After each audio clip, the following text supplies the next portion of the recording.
নওগাঁ ১ আসনে বিএনপির মনোনয়ন প্রত্যাহারের দাবিতে সড়ক অবরোধ করে বিক্ষোভ ও মানববন্ধন করেছে ড সালেক চৌধুরীর সমর্থিত নেতাকর্মীরা।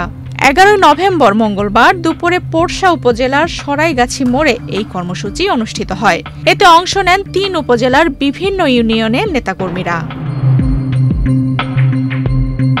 মানববন্ধনে বক্তারা বলেন, ড সালেক চৌধুরী এই আসনের সাবেক ৩ বারের এমপি, ত্যাগী, পরীক্ষিত ও কারা নির্যাতিত নেতা।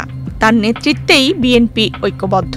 অথচ তৃণমূলের মতামত অগ্রাহ্য করে মনোনয়ন দেওয়া হয়েছে বিতর্কিত আওয়ামী লীগের সাথে আঁতাতকারী মোস্তাফিজুর রহমানকে।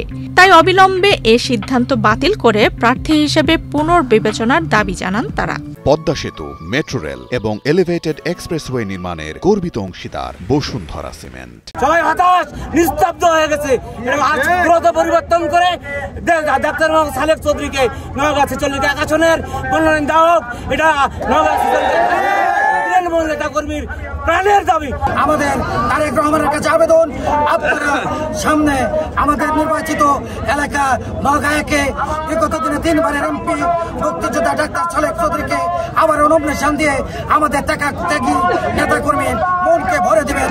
আমাদের চৌধুরী সাহেব যদি কার্ড না পায় তাহলে এই 3 থানার মানুষ যে চাপা ক্ষোভে আছেন, আমি হাইকমান্ডকে অনুরোধ করছি আমাদের ভারপ্রাপ্ত চেয়ারম্যান তারেক রহমান উনি যেন ডক্টর মোহাম্মদ সালেক চৌধুরীকে কার্ড দিয়ে এই 3 থানার অসমাপ্ত কাজগুলি সমাপ্ত করার সুযোগ দেন। আমরা মনে করি আপনাদের বিএনপি যারা কর্ণধার আছেন, আমাদের নেতা যারা আছেন, মেন বিএনপি চালান যারা, তাদের অন্তত একটা জিনিস মনে রাখা উচিত, আপনারা মাঠ লেভেলে আরও ভালো করে সার্ভে করেন, মাঠ লেভেলে দেখে সঠিক লোককেই মনোনয়ন দিন।